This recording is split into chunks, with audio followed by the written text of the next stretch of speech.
Hola, mi nombre es Nicole Romero Suárez.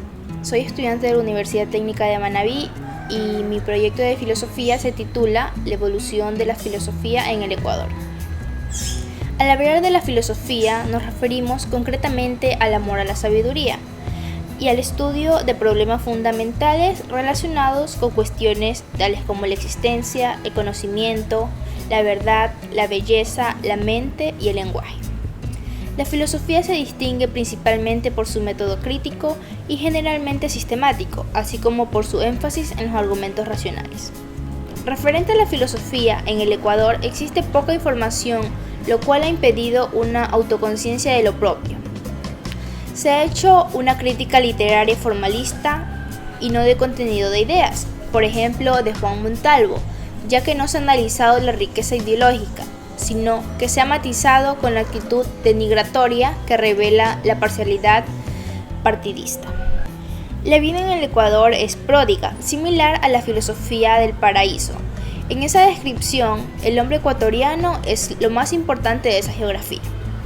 El valor de la experiencia de vivir en estas tierras difiere entre los filósofos y literatos, lo que significa, cual sea la tendencia, que los valores han de considerarse como inevitables y fundamentales para entender la filosofía ecuatoriana y la institución medular de su organización social.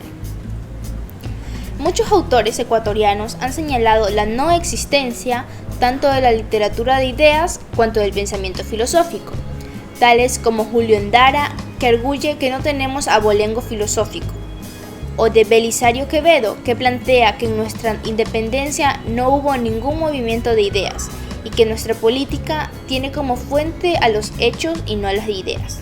Por el contrario, Ecuador ocupa un plano literario muy importante, pues la literatura de América Latina es de hecho afilosofada, como en Martí, Sarmiento, Montalvo, entre otros.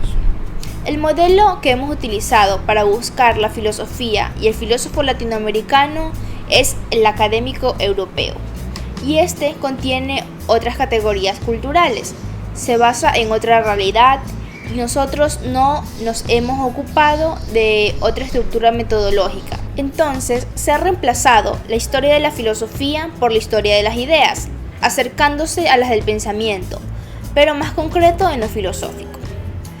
Se consta de un pensamiento filosófico en Ecuador, ya que no se conoce que existe un sentimiento de inferioridad, lo cual se soluciona con una lectura externa del contexto de la época, totalizando la visión en función de lo social y usando el discurso filosófico. Pero en las décadas de los 40 y 50 hubieron centros de pensamientos que refería a un Ecuador literario. El filósofo español Juan David García Vaca, catedrático de la Universidad Central del Ecuador, entre 1938 y 1942 asumió un estudio específico de la filosofía contemporánea, pero no se planteó un enfoque en el pensamiento ecuatoriano. La preocupación por la filosofía en el continente devino principalmente en dos tendencias: la filosofía de la liberación y la historia de las ideas, en la cual se apunta a la necesidad de volver los ojos de la academia sobre las ideas de los intelectuales de la colonia, así como las manifestaciones culturales ancestrales. En Ecuador, esa fórmula tomó cuerpo a principios de la década de los 80, donde Arturo Andrés Roig y Rodolfo Mario Agoglia departieron un discurso. Más de 20 años después, la filosofía nacional es una quimera intelectual. Esto se da por la metodología de la historia de las ideas. Era de índole positivista con un poco quizá de ideología marxista, pero no alcanzaba para sostener un sistema original. Carlos Paladines, profesor de la Universidad Católica de Quito, dispone Filosofar en Ecuador, que ha sido una forma de enfrentar la realidad, a través del discurso de denuncia y de buscar las causas de los problemas.